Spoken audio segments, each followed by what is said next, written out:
ay Get Unready With Me. Galing kami sa birthday. Sobrang pagod na yung mata ko.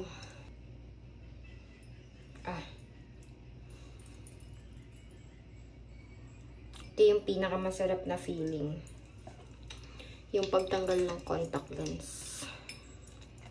Ang hirap pag malabo yung mata mo. Siyempre, ang hirap din naman pagka nakasalamin. So, kailangan contact lens. Lalo kapag mahilig ka mag-makeup, kailangan naka-contact lens. Kasi pag nakasalamin ka, yung foundation mo nabubura yung nandito. So, pag tinanggal mo yung salamin mo, may marka nung salamin. Kaya, mas prefer ko mag-contacts. So, ayun, dahil nag-foundation ako, nag-makeup ako, gagamitin ko to. Kailangan natin double cleanse. Hindi kasi siya, hindi siya nabubura sa, hindi siya talagang nalilinis yung mukha natin ang sobra-sobra. Pag sabon-sabon lang. Lalo yung mga waterproof makeup nyo. Hindi talaga mabubura. Pero kapag yung ginamitan mo ng cleansing balm or cleansing oil, nabubura siya. Hintayin mo lang na matunaw. Actually, gift to from a friend.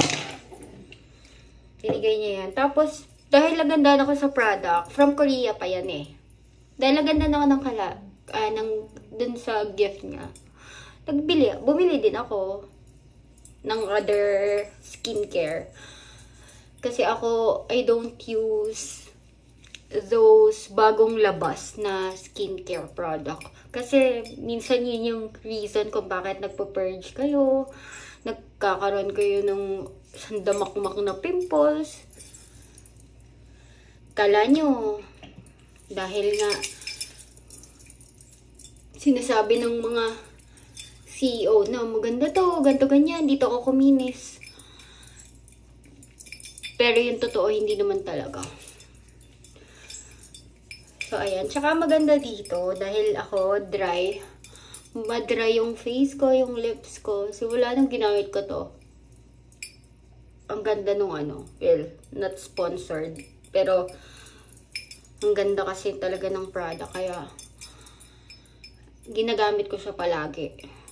Ay, lalo, sobrang sensitive ng face ko. Tigyawatin ako. Nakatira kasi sa Korea yung sister niya. Tapos, sakto pa uwi na ng Pinas. Kaya nagpasabay na ako. Ang kagandahan pa dito, sobrang dali niyang hilamusan. Unlike sa mga iba na ang hirap kasi nga oil, di ba? Ang hirap hilamusan ito. Pagka mo ng water, talagang ma-wash out talaga lahat ng oil.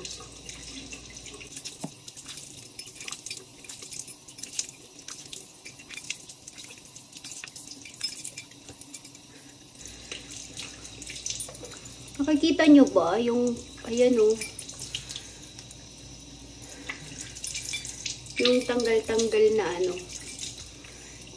yung natunaw na na foundation. Ba't pala ginamitan ko ng tissue para nakita nyo? Double cleanse nga, diba?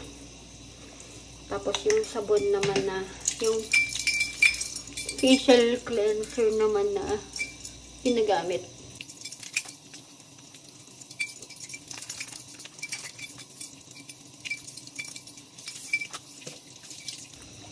Ang hirap maging maganda. Hindi siya, yung pagiging maganda, hindi lang siya basta magic. Charot.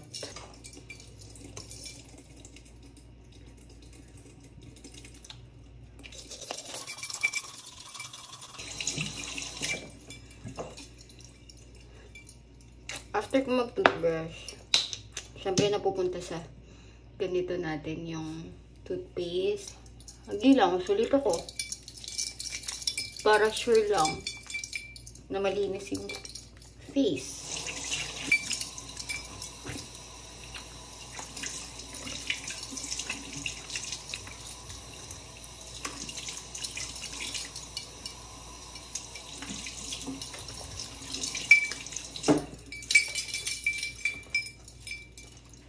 Tapos, tissue.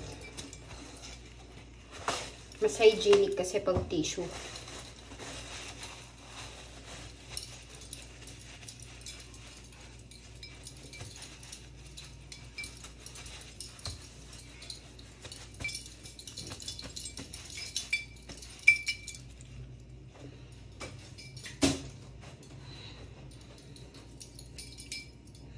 Papalit lang akong pambahay.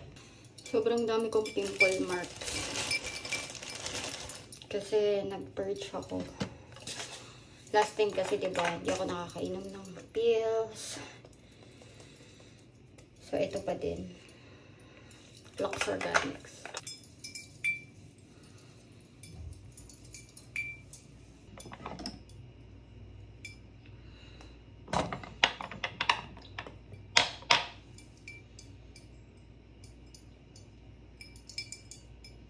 Lux Organics pa din.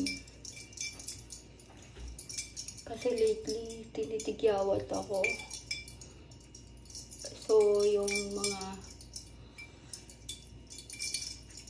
acne, yung for acne control. Yung mga, ano ko, nilalagay ko sa, may mga skincare na gamit ko. Para mabilis heal yung ano ko, mga pimples. I use this Kim Muse lip care oil. Mahilig kasi ako lipstick. So, kailangan talaga niyan.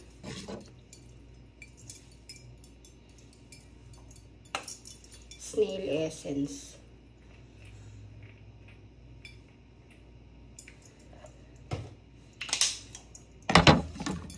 Hindi ko na-explain kasi mga nakita niyo naman na yan.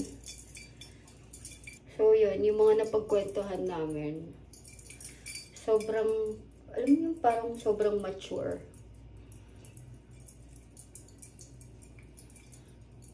Na weird kasi, ano, yung mga pinagkwentuhan namin, puro alien, ganyan. Kung sa ungoy ba talaga tayo nagmula. For moisturizer. Ayan. Ako, naglalagay ako sobrang dami. Kasi, ang laki naman nung lalagyan. So, parang feeling ko, hindi naman siya agad-agad maubos. Tsaka,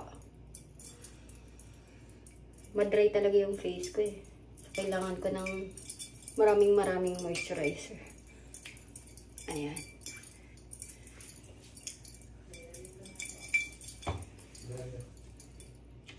Para na ako na-rip. So, ayun lang. Alam nyo naman na yung mga nilalagay ko sa mukha ko. Nagdagdag lang ako ng isa. Siguro next time, itatry ko yung mga yung pinabili ko. Pinasabay ko na mga skincare product from Korea. Tapos, kayo na maghusga kung meron bang magandang effect sa face ko. So, ayun.